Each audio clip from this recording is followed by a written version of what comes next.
Hello viewers, আসসালামু আলাইকুম। Welcome to my channel. আশা করি আপনারা সবাই ভালো আছেন।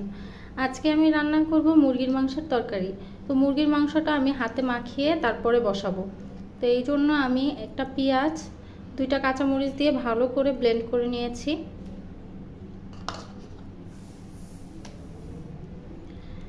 এবার 1 চা চামচ রসুন বাটা দিয়ে দেব, 1/2 চা চামচ আদা বাটা দিয়ে দেব,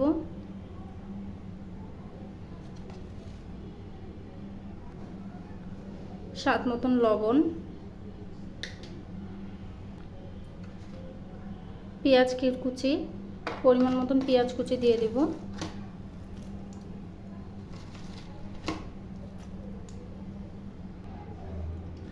এ পর্যায়ে 1 চা চামচ মরিচের গুঁড়া দিয়ে দেব, 1 চা চামচ ধনিয়ার গুঁড়া দিয়ে দেব, 1/2 চামচ হলুদ দিয়ে দেব। এখানে আমি গরম মশলা গুঁড়ো করে নিয়েছি, এখান থেকে পরিমাণ মতন গরম মশলা গুঁড়ো দিয়ে দিব। তো এখানে আমি 1/2 চা চামচ গরম মশলার গুঁড়া দিয়ে দিলাম। এবার আমি ভালোভাবে মশলাটা মুরগির সাথে মাখিয়ে নিব। মুরগির মাংসটা ভালো করে মশলার সাথে মাখিয়ে নিয়েছি। এ পর্যায়ে মুরগির মাংসটা 10 মিনিট রেস্টে রাখবো, তারপর চুলায় দিয়ে রান্না করব। 10 মিনিট পর চুলায় কড়াই দিয়ে তার মধ্যে পরিমাণ মতন তেল গরম করে নেব।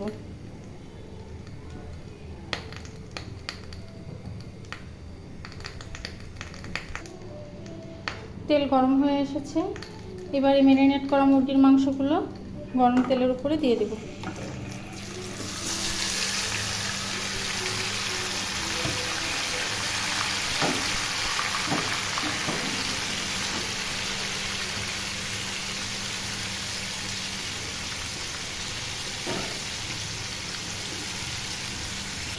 এখন তেলের উপর মুরগিটাকে ভালো করে ভেজে কষিয়ে নিব।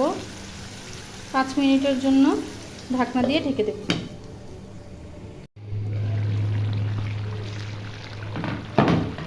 দেখুন, এইবার পর্যাপ্ত পরিমাণে মুরগি থেকে পানি ছেড়ে দিয়েছে। এই পানি দিয়ে এই মুরগিটা ভালো করে কষিয়ে নেব।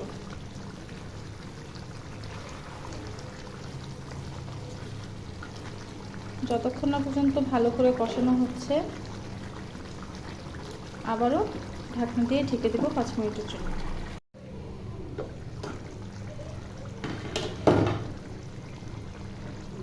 মুরগিগুলো নরম হয়ে এসেছে, আগের থেকে হালকা সিদ্ধ হয়েছে।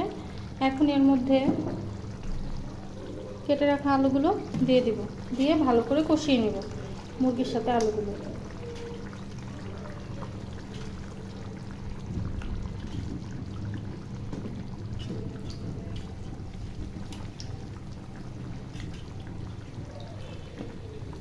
এবার ভালোভাবে মশলার সাথে মিলিয়ে নিব আলুগুলো।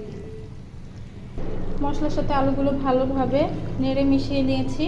এবার আরও 5 মিনিট ভালোভাবে মুরগির সাথে আলুগুলো কষিয়ে নেব।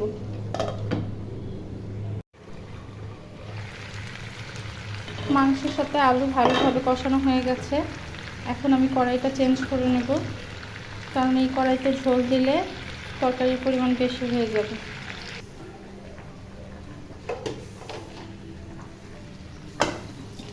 কড়াইতে ঢেলে নিলাম।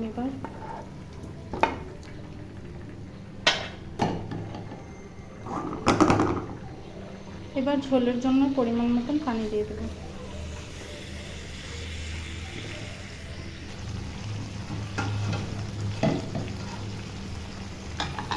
ঝোলের জন্য পরিমাণ মতন পানি দিয়ে দিলাম।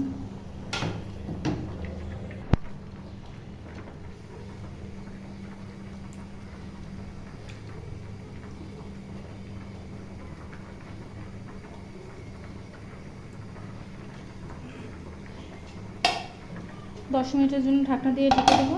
10 মিনিট পর আসছি। এই তো মুরগির মাংস দিয়ে আলুর ঝোল তরকারিটি রান্না হয়ে গেছে। তো ভিউয়ার্স, আপনাদের যদি আমার ভিডিওটি ভালো লেগে থাকে অবশ্যই আমার চ্যানেলটি সাবস্ক্রাইব করুন এবং আমার ভিডিওগুলি বেশি বেশি করে শেয়ার করুন।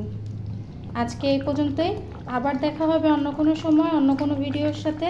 আল্লাহ হাফেজ।